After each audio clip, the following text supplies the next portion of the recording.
In this video, I'll introduce you to Home in your Domo Mobile app. Home is the place for you to keep up on the most important things happening in your company. Here you can find trending content such as new cards, most followed people, and most viewed cards.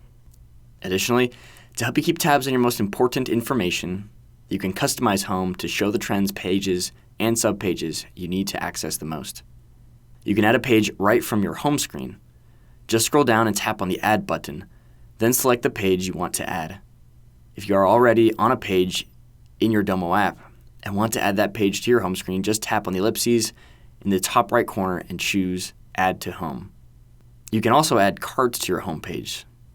Just navigate to any card you'd like to add, tap on the Details tab, then tap Add to Home. Once you've added all the pages and cards you'd like to access in Home, hold on the tile to reorder them to ensure you have access to the most important things first, so you can always be on top of the information you need to run your business.